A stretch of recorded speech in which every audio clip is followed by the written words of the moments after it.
Hey there, welcome to the Pelvis Project podcast. I'm Megan. And I'm Roxy.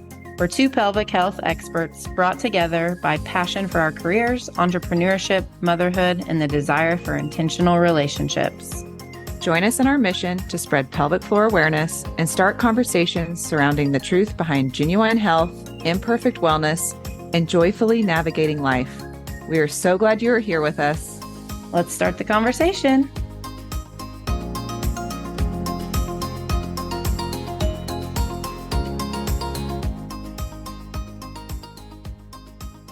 Hello. Hello. Guess what, Roxy? Chicken butt. Recording again after dark. It's 9:00, but we're excited because let's see, when this episode is released, it will be just right after our 1-year podcast anniversary. Oh, podversary. Oh, our podversary. So this is fun and special. And thank you, everybody who's been following along. This has been a fun year of Roxy and I just doing our passion project. We joke because it's like, this like costs us money. It doesn't make us any money. But we do it anyway. It has been so much fun. And funny story I had was like seeing a patient, and I'm going to throw out, because if she's listening to this, I'm going to throw out code word turtle. Because she was like, you always talk about your success stories and I never feel like you talk about me. And I said, okay, I'm going to use code word turtle the next. And she's like, you'll forget. No, we don't forget. I mean, we do forget some things, but yes. Anyway, but her and I were talking, and she was like, I was listening to the podcast, and I was like, okay, pause. I was like, I literally have been doing this podcast with Roxy for a year, and I forget that we even have a podcast all the time, because when we talk, I just feel like I'm talking to my friend, and I forget that it's even like a podcast. And people, you're supposed to introduce yourself at things, and you would think I would be like, oh, and I have a podcast, and I never remember. Same. And so I just laughed because she was like, well, it's probably because you're talking to like just your friend. It feels like a conversation. Yeah. I was like, that is exactly what it is. So anyway. We're just talking into the darkness every night. We are. It's dark, and at least we can see each other through Zoom.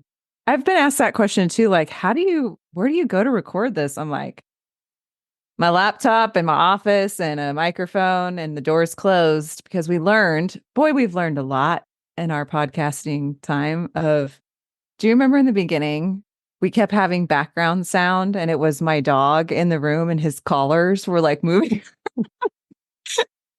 The things we never thought we would be troubleshooting. Our editor was like, what is that sound in the background? It was funny. So anyway, we figured out, even before, we're going down we do have a topic to talk about tonight, but now I'm just reminiscing. That's okay. Let's reminisce for a little bit. Before we found Emily, if you don't know her, is our podcast editor. She keeps us accountable in a really good way. That's right. And we have to like turn in episodes by a date, and she does our magic. But we thought we could do it ourselves. Oh yeah, I forgot about that. So I drove on to Salina, and Roxy and I spent like half a day trying to figure out how to record a podcast on GarageBand. And that we were like Googling and trying to figure all this stuff out. And let's just say it was the blind leading the blind. I mean, we were like, a good time. It was zero a good time. Productive. We had some good laughs, and we had our microphones, and we had our headphones. We felt cool. Oh man. We've quickly realized it's like time or money. And this one was definitely like, let's just spend the money. So here we are. But yes, it's been fun over the past year to do this. And this is going to be episode 27. And I think I speak for both of us when we say thank you for listening. And we are really excited for the next year. We were just talking before we started recording about some people we had in mind to have on as guests again and do that. And so if you're listening to this and you have any recommendations, or you want to be a guest on our podcast. Hey, at this point, we haven't told anybody no. So it could be your shot. Yeah. Send us a message. And also, if we ask you, just know that we are just a little podcast out of Kansas. If you have a speaking fee, we may not be able to pay it. We'll pay you in love. So anyway, just a passion project that we just love talking about this stuff so much, and hopefully we can make a difference. All right. So Roxy and I just got back from, if you haven't heard or seen on our social media pages, the best pelvic floor conference out there around town called Pelvicon. What? Pelvicon 2024. Roxy and I have not missed one. No, we're going on 3 of 3. Probably 4 of 4. We bought our tickets already. We already bought our tickets for next year. Yeah. So great time. It was in Atlanta. It always is. We flew right towards the hurricane. Luckily, it was for us just rain there in Georgia, and you Kansas girls are used to that, so wasn't too bad. But it was a great experience, and the speakers this year were phenomenal from across the world, and we both left just really inspired and excited. I mean, I don't know about you, Roxy, but this was the most excited I was to come back from Pelvicon. Same. Yeah. And like the Monday after, I didn't have any patients. And so I did that. I was going to be like, I'm just going to rest and sleep in. And I like woke up like, bing, my eyes were ready to go. And my brain was just stirring. And it was so nice. And I feel like I still am just so excited for like the future of our profession and pelvic health and cool stuff. So anyway, over the next few episodes, we're going to talk about like just kind of some things that we've learned and different topics.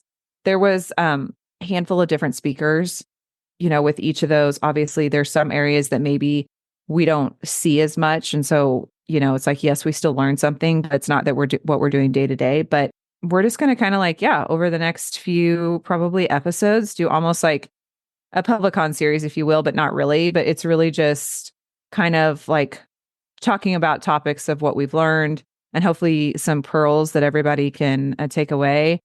And also, I think it's great to say too, well, I'll get there when I get there. So I'll quit talking. And, but anyway, before we get started, Roxy, tell me something good. Oh man, I haven't even thought of this. Let's see here. Oh, you know what was something good this weekend? Isla went to a little birthday party. Okay, is this not a cool idea or what? She went to the pumpkin patch for a little girl's birthday party. Perfect. Like, how cool. Perfect. But it was really kind of fun because Hattie and I kind of had a little girls' day. And Hattie doesn't get one-on-one time very often, And so just like, and I mean, she doesn't have big and exciting ideas, right? But we just went, my niece was playing volleyball, and then the girl that babysits one of the girls that babysits us had a tennis match, which was obviously right outside the high school because the tennis court's right there. So Hattie and I just like moseyed around kind of on Saturday. We'd go watch a game of volleyball, and then we'd just kind of go walk. You know how like a 2-year-old is? They just kind of wander a little bit and they want to look at a bug or something on the ground. And like just to let her do that was really fun. And at one point we were just sitting on this little ledge and she was singing, and it was just good. I needed it just to kind of slow down and just give her one-on-one time and let her choose how long we stayed somewhere and where we walked. Yeah. And I don't know. It was kind of it was a fun, slow little thing. And that was good. It was good for her. It was good for me. So that's been something I've been grateful for. And it's kind of overflowed into the week. And it's nice. That's awesome.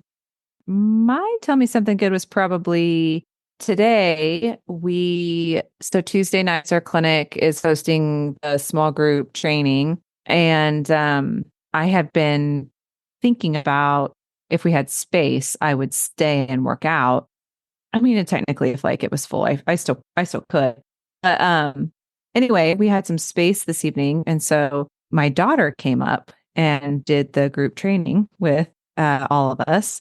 And so there was 5 of us, and Abby, one of our therapists, led it. And so it was so fun to get to work out with her and have her be part of that. And as we were working out together, it's just one of those moments of like, like just being strong is beautiful, and, just being healthy. And seeing her like with a group of women working together and laughing and having a good time. So it was just one of those moments where I was like, this is so good. And I hope that we can continue that. But it was so funny. Like I did this, we were doing kettlebell swings and she was like feeling good. And then she's like, we should go to Quick Trip after this. I was like, we're not going to Quick Trip to buy junk food. He was feeling good. Such a 13-year-old thing to say. I had to tell her beforehand. So yeah, good times. Alrighty, lead us off, Rax. Okay, well, so one thing that May and I kind of chatted about just since Pelvicon and that we want to talk about is just returning to sport and exercise postpartum. And this is just something that we see in the clinic all the time. It's just this kind of struggle, maybe, or I don't know if you would call it a struggle, but just a frustration or a uncertainty is maybe a better word of just postpartum, whether that's immediate postpartum or even just midlife. I think just women in general, our bodies are different after we have babies. And there's just not a ton of guidance on how do we get back into things. If we were really active at one point and then pregnancy and delivery, and maybe even a little season of life derails that, how do we even get back into things? And what do we do in a way that serves our body, but also gets us where we want to go? And that was a really good reminder and a good topic and a good takeaway that we did here at Pelvicon. And so we want to just talk about that topic basically as we move forward with episode 27. Yeah. Well, I mean, and also remembering that like postpartum is like once you've had a baby, you can be 6 weeks postpartum, you can be 6 months postpartum, you can be 6 years postpartum. Mm-hmm. And I think that this is what I was going to mention earlier, and then I kind of stopped, but it's been on my mind today. And I think this is a kind of it lines up with kind of what we're talking about here of like with the guidance and trying to figure out how to return to sport or how to return to exercise. And one of our colleagues, Nikki, if you're listening, we love you, shared a post today and kind of got on a little bit of a soapbox about social media is great for things that were, education and things, but we're starting to see individuals that are not healthcare professionals starting to give advice for things like recovering postpartum or how to prevent prolapse, even though they don't have prolapse, or things like that, that they're qualifying themselves just because they have had children. And I am not to say that you do not know a lot, but there is a lot that goes into pelvic floor rehab and recovery. And it's more than just core. There are so many factors, and that needs to be recognized. And also even thinking about like, for example, going to this conference, there's 600 and some pelvic floor therapists there with hours worth of topics to discuss for rehabbing the pelvic floor and for different indicators that we need to be looking at. And so somebody who has no real education that is utilizing a platform of social media to try to get moms to like buy a guide or comment heal is a bit frustrating. Now you have people who don't really have any, like we've never had guidance before. Now there's starting to be a little bit more, but now you got to be on the lookout because there's people out there that are like, don't really know what they're talking about. And so it just all kind of does tie in. And so with that being said, our recommendation is obviously like making sure that you are going to get an assessment by somebody who is a qualified individual that knows how to actually do a pelvic floor assessment, because you actually will not know what's going on without fully having that done. And that's a big part sometimes of this. And if that's not what if you don't want to have an internal assessment done, you don't have to, but it is a big piece. And there are things that we're going to look at that will show us indicators on if and when what's appropriate for you to return to. So anyway, I'll get off my soapbox on that. But if you want to check out that post that she posted, it's, Nikki's handle. The FEM method. The FEM method, at the FEM method. Yeah. Yes. That's a good one. I saw that today. Yes. Well, and just even on that, it's like, if you are hungry for information and that attracts you, I would just affirm you. The stats show that 1 in 3 women, only 1 in 3 are getting any type of guidance on like return to activity postpartum, that means that 2 out of 3 people walking around that have had babies are wondering, or they're curious, or a post like that is going to attract them. So if you feel like you've just are hungry, or you see something and you are hungry for it, not in any way to shame you for following someone that, is just doing their mom blog thing. That's totally fine. But just to address the reality that as an industry, we haven't done the greatest job of equipping women to get back into these activities. And so they're going to go for whoever is saying they know what to do. Maybe the most attractive person in front of them that's saying, this is how I fixed myself. And I've done it 4 times now, or 5 times, because I've had that many kids and I'm good, but also every body is different. And just because that person isn't leaking right now doesn't mean that they maybe ever were. Or whatever. And so just be careful, I guess, I'm just going to echo Megan on that be careful, but also we see you and we hear you. And this is a real issue that we just aren't doing a good job educating people. So that being said, we want to address that there is a lot of change, obviously, in a postpartum body. The abdominal wall and the pelvic floor have these huge changes. And that's why we see people wanting to rehab their core and they're feeling weak and they have back pain or they have these pelvic floor dysfunctions, because the abdominal wall and the pelvic floor are the areas of our body that are most dramatically impacted. That doesn't mean they're the only ones, but they are most dramatically impact. That's an easy market right now for social media or whatever. And, but that's something that we see every day in the clinic. We're treating these women and we're doing physical assessments on them to identify the root cause. We know that pregnancy and the delivery method are the big kind of traumatic. Yeah, they're big components. They're the mechanism of injury. And so we're assessing that then to say, okay, what's the body doing right now to recover and to function during the day and get us through the day in a way that we need it to, basically. Yeah. Because we just know it's like, your abdomen and your pelvic floor just had a stretch injury to it. And I don't use the word injury as a bad term. It's just that is what happened. Just like if you had a high hamstring strain that you had to rehab, somewhere along the lines, there's a lot of pressure put on that postpartum time. And our speaker that spoke to us about the stuff was the one that established the return to running protocol.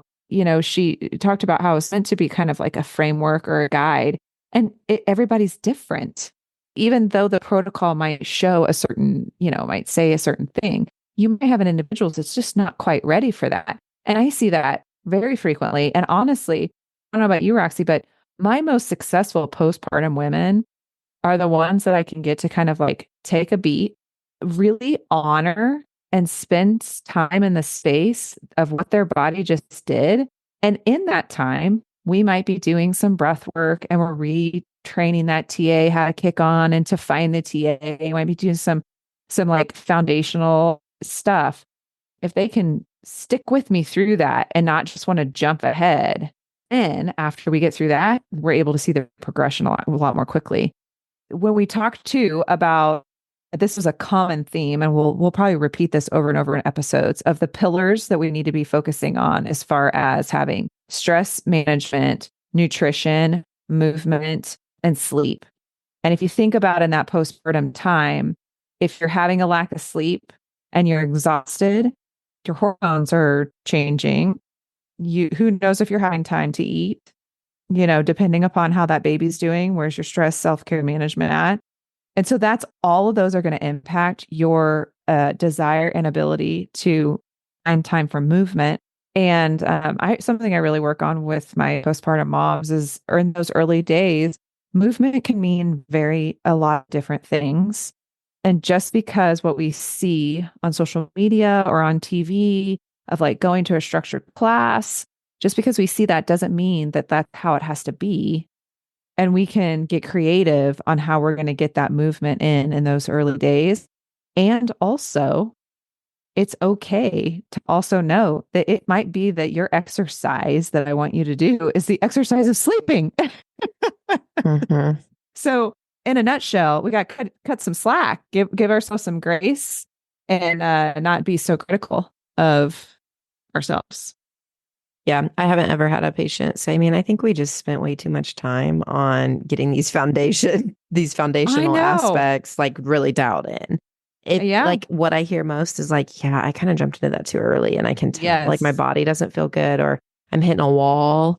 My this hip just keeps hurting. I think I just ran too early. Or you know what I mean? Just Yep. things like Yep. that.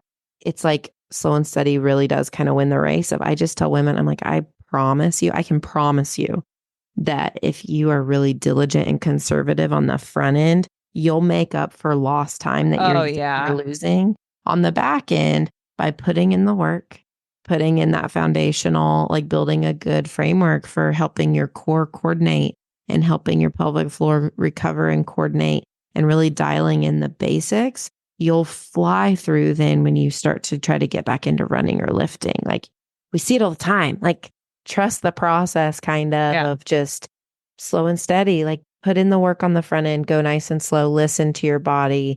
And no one ever regrets that. Yeah. Because if we never spend the time to actually get you to coordinate and be able to correctly fire your deep core muscles, which if you're finding those, your pelvic floor is working right there with them. They go together. If we don't take the time to do that and we just overlook that, I mean, that is essentially that's your deepest stabilizer. And yeah, you're going to end up in a world of constantly fighting some sort of injury. And so it is just wild to me, it's like we really still are sitting here in 2024 after all this research that's come out, and we still just aren't automatically writing a script before people leave the hospital for physical therapy. I mean, you do not walk out of a surgery center for any other surgery without a script for physical therapy. Mm-hmm. Yeah. As I'm sitting here, I'm getting heated about this because I'm like, it's 2024. Yeah, no, I think that is. I mean, that's just we kind of joke about it and we laugh about it, but it's like after surgery, you get this full. You think if you've ever had a procedure, you get this folder, this packet of like, Yes. here's what you do, here's how you get out of bed, here's how you bathe, here's how you do all these things. Now go to physical therapy. They're going to really dial in on this too.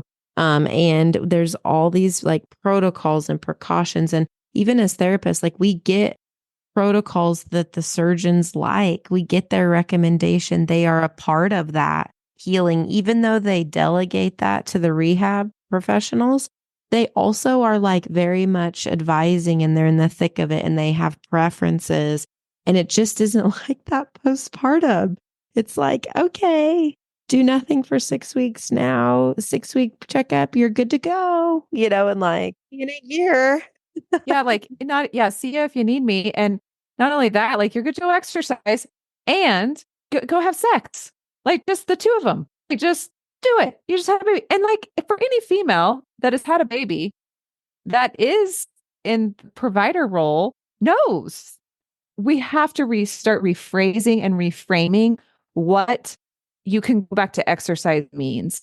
And if you're not giving the script in the hospital, the script should be given at that 6 week appointment, which in my opinion needs to be given in the hospital. Personally, I think that there's things that can be done before 6 weeks.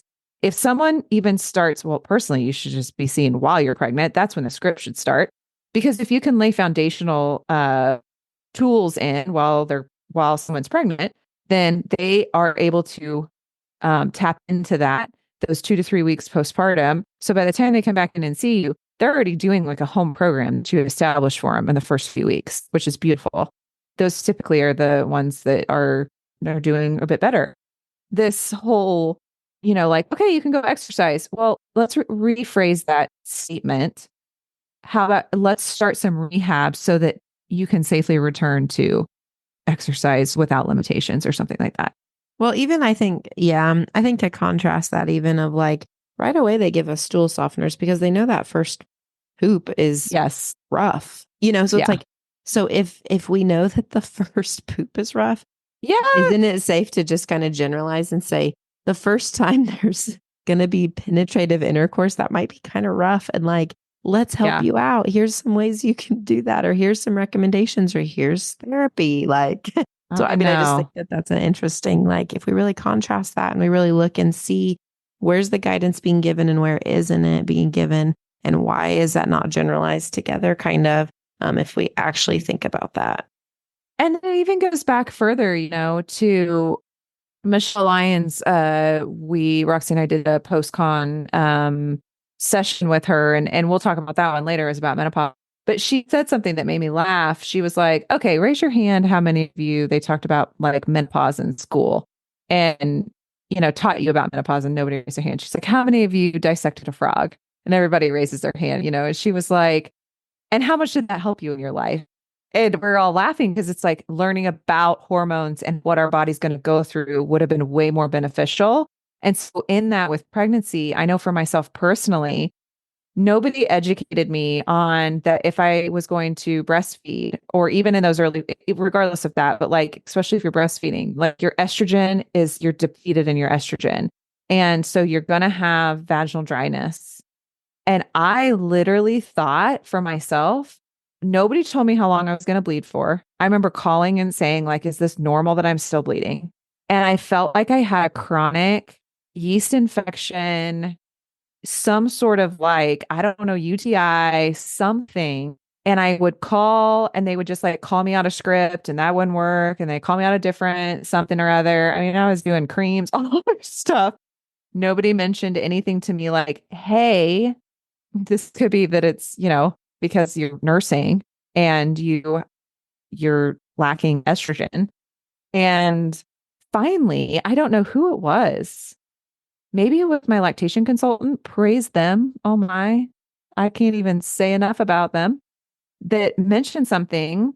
And I called and I was like, hey, I think maybe I need some like maybe a topical estrogen cream. And they were like, oh yeah, called me that out.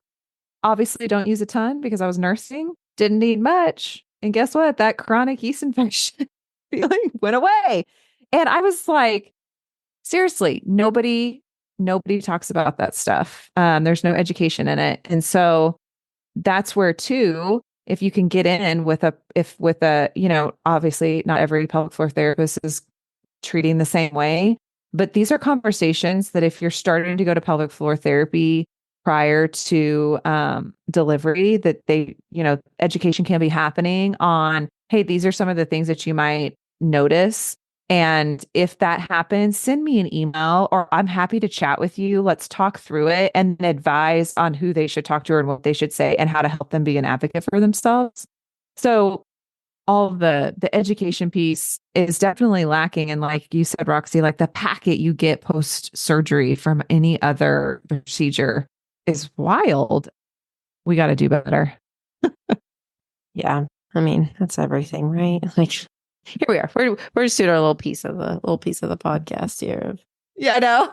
We're just doing our little part here in our sliver of podcast world. But anyway, some things that really just as a postpartum female, we want to take away here is as we're getting back into whatever that is and wherever you're at in that journey, looking at the full load. Okay. And so we've kind of hinted at that of just the pillars when Megan was talking about the pillars of really thinking about who am I, even, and what am I trying to do and what are my goals? And does that serve my life? Does that serve me? And so looking at mental health, looking at sleep, looking at just even like what support do I have around me? If you used to work out an hour and a half in the gym and now you have an infant and you don't have tons of support around you, that might not be a great goal to go back to, and so I just thinking about the whole accumulation of the load, both physically and mentally, and emotionally, all those kind of areas in our life of saying, what is the goal here? The goal is to feel better. The goal is to be better. But if we're stressing ourselves out because we've set the expectations so high and unrealistic, that then we're dragging ourselves down, and that's not getting us anywhere either. And so sometimes just looking at what other people are doing or following this mom blog that maybe stays at home and has a nanny even come in. I mean, I don't know. You just think about all the different things that we don't see behind the scenes. But when we compare our progress, our journey to someone else, we are not appreciating our load and we're not appreciating what we have the capacity for and what's going to serve us the best. And so that's one big thing as we look at this return to activity, return to sport, return to whatever you fill in the blank, whatever your return to is, of saying, who am I? What do I have in front of me? what's realistic? Where can I even start? Yeah, what's realistic? Yeah, and how do I get to where I want to be? What do I need to put in place? And just understanding what is our tolerance. And we talked a lot about, well, biopsychosocial aspect was huge underlying topic this year, which is basically what Roxy's just mentioned that we need to be taking into account. But when you're appropriately rehabbing back to what it is you're doing in the world of like how we treat is we are addressing all those pillars. And so that's how you optimally are going to be empowered in your healing. But when we're talking about actual, like if we're talking about the actual like loading and strengthening and that sort of thing, we want to be able to look at different like load and impact testing and see how your body's responding to that. And one thing that we had talked about, which kind of feels like we're going to segue here, but really kind of not, it's all tied in. But yeah, the specific loading and how we really do need to be when we work to get to the appropriate point to add the load. So that's where everybody needs to understand the fact is like you're not going to start 6 weeks with heavy load. If you're not starting until 6 weeks postpartum, we got to get some foundational things back in play. And then we are slowly loading and building up. It's just like, if you're going to go run a marathon, most of the time you train for that marathon over time and you get stronger. But one thing that she had mentioned that I thought was like so great, and it was such a really good analogy, was she was talking about the ability to do, she threw out there like 50 Kegels, like the ability to do 50 Kegels without an issue means you're not strengthening optimally. So you're not overloading, which is what's going to lead to increased strength. So obviously, like Roxy and I don't really use Kegels as strengthening exercises.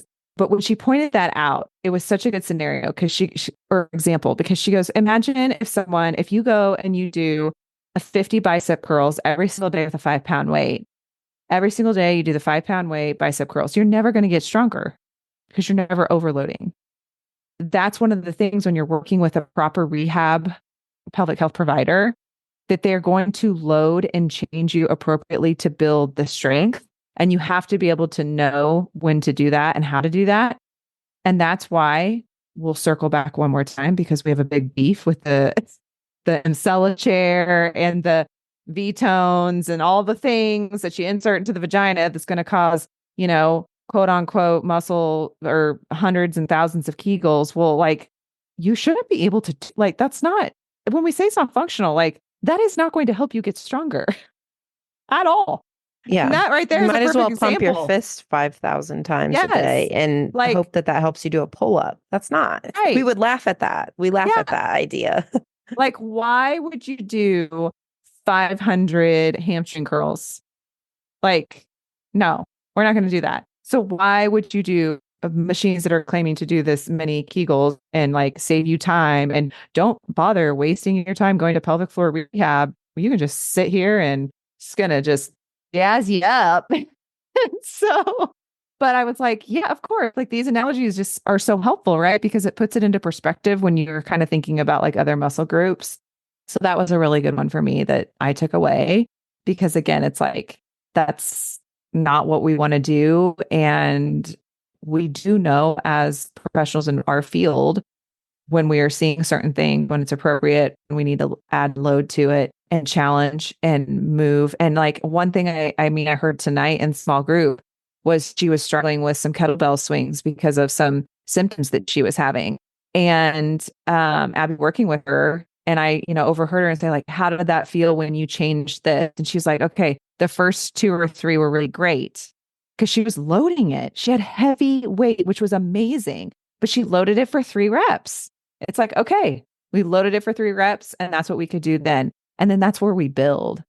But she knew it was time for her to load it because she's familiar with her. She's not just going to like be like, yeah, go do the heavy kettlebell right out of the gate.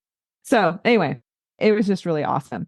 But basically like the not overloading is that you won't increase the strength. So it's really good to be challenged, which I mean, obviously we know that, and weights are great for women and bone strength and all that stuff. So. Well, and kind of going back to, I mean, just that idea. And I was thinking of that when you said, like strong is beautiful, or, like those types of things. Of even one thing that we were reminded of at PelvicCon too is just like and this isn't body shaming anybody, but just in our culture right now, we have a more sedentary lifestyle, and maternal obesity is just increasing. Of just when we have pregnancy, the weight gain is a lot more than it maybe once was, when, there was women working on the farms throughout all their pregnancy or whatever, like back when we were just, life required more of us physically. And so I just think appreciating that. And like I said, in no way shaming, but just saying, man, yeah, are we challenging our body? And is it because we don't have guidance? Is there a fear? Is there an intimidation? Yeah. And really trying to break that down and say, and empowering women to make decisions for themselves.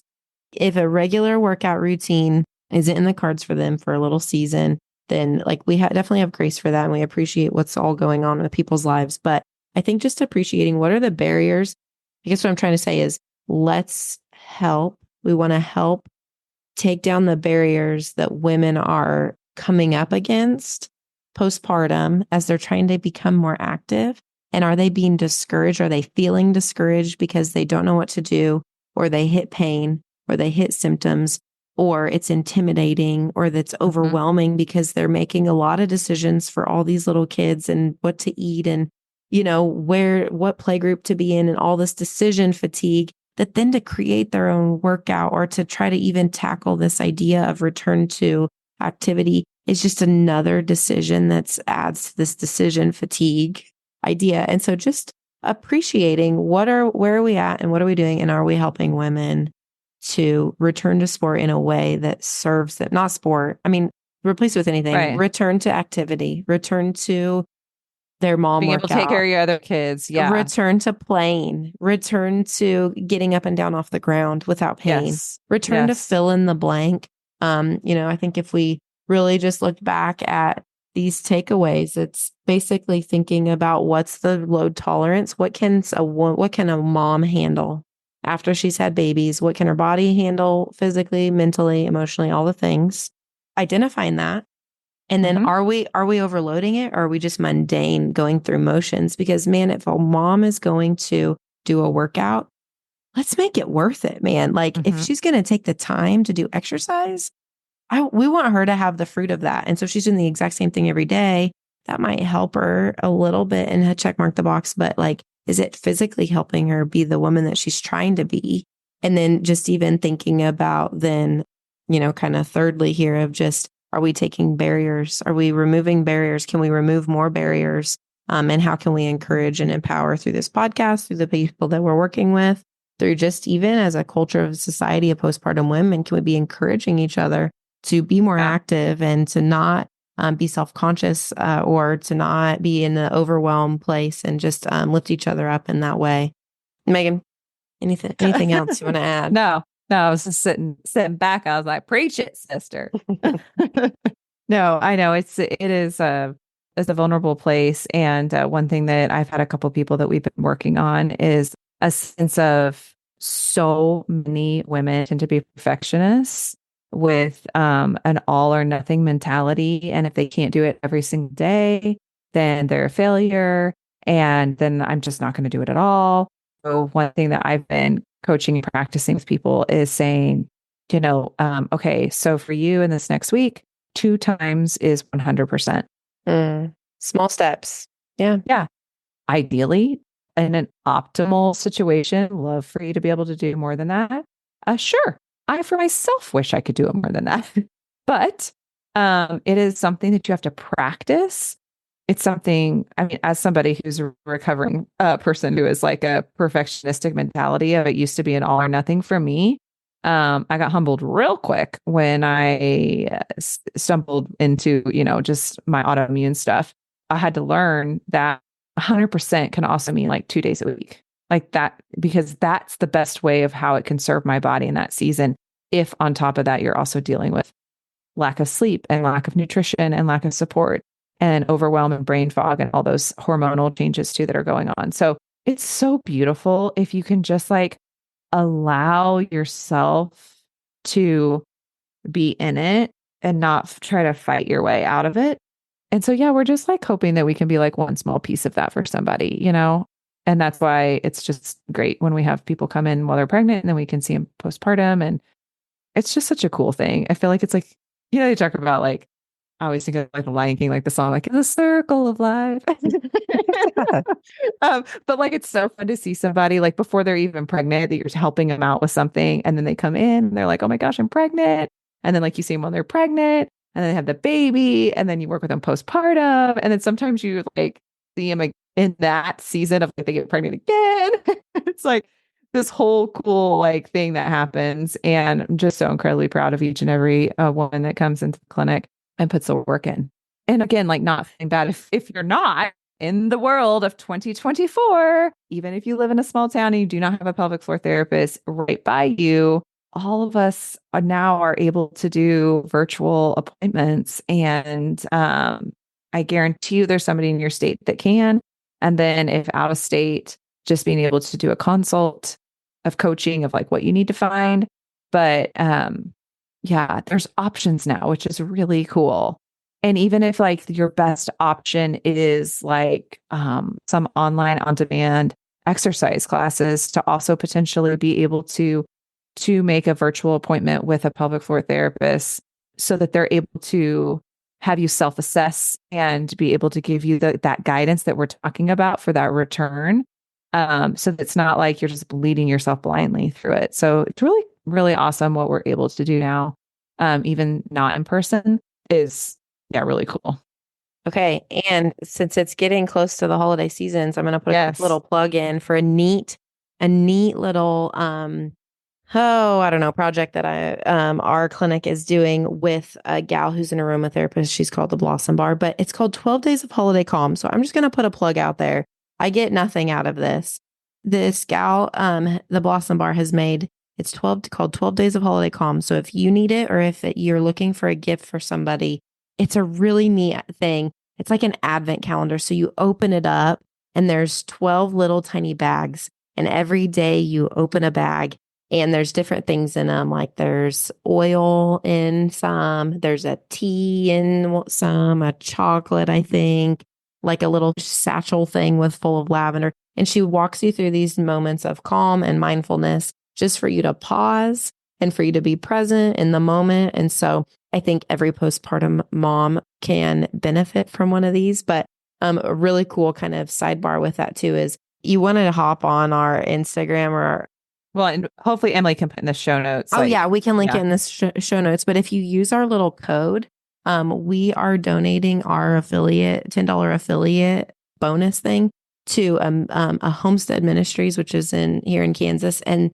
they help women who have been in the sex industry get their feet under them. And it's a really beautiful ministry. And they basically rehab them, basically all aspects of their life and help them build their lives back up after being rescued from whatever situations they are in. And so anyway, talking about postpartum women, I think 12 Days of Holiday Calm. If you need it for you know a mom that needs some calm, look at the show notes. Okay, so that to you. How much is the Advent calendar? Ooh, that's a great question. If you use our code, it's $89. Okay. And your $10 goes towards, and then it goes to the charity. Okay. Yeah. Cool. And so when you buy it, then $10 gets donated to the charity. And so it's really fun. And a little nugget too is there's a lot in like the little aromatherapy vials. And so it's more than 12 days. Yes. There's a lot. The stuff in it is going to keep going. Yeah. But it's like really the gift that keeps on giving. Yeah. And it's like the gift for someone who has everything. Like give them. And it supports a small business and supports a charity. So that's awesome. Cool. Yeah. Hopefully we can put that in the bottom of the show notes. But otherwise, thanks for listening. I know we got a little bit like rambly on that, but hopefully everybody took a little takeaway from it. And regardless, honestly, I mean, this can cross over to just like general, even if you're not postpartum, it's just good information to have and being able to advocate and get what you need. So, all right. Well, we'll continue the conversation next time. We would love it and appreciate it if you enjoy the podcast to download, like, share, and leave us a review. And maybe one of these days we'll be having commercial breaks for sponsors. So if you want to sponsor us also. Oh, good times. All right, everyone.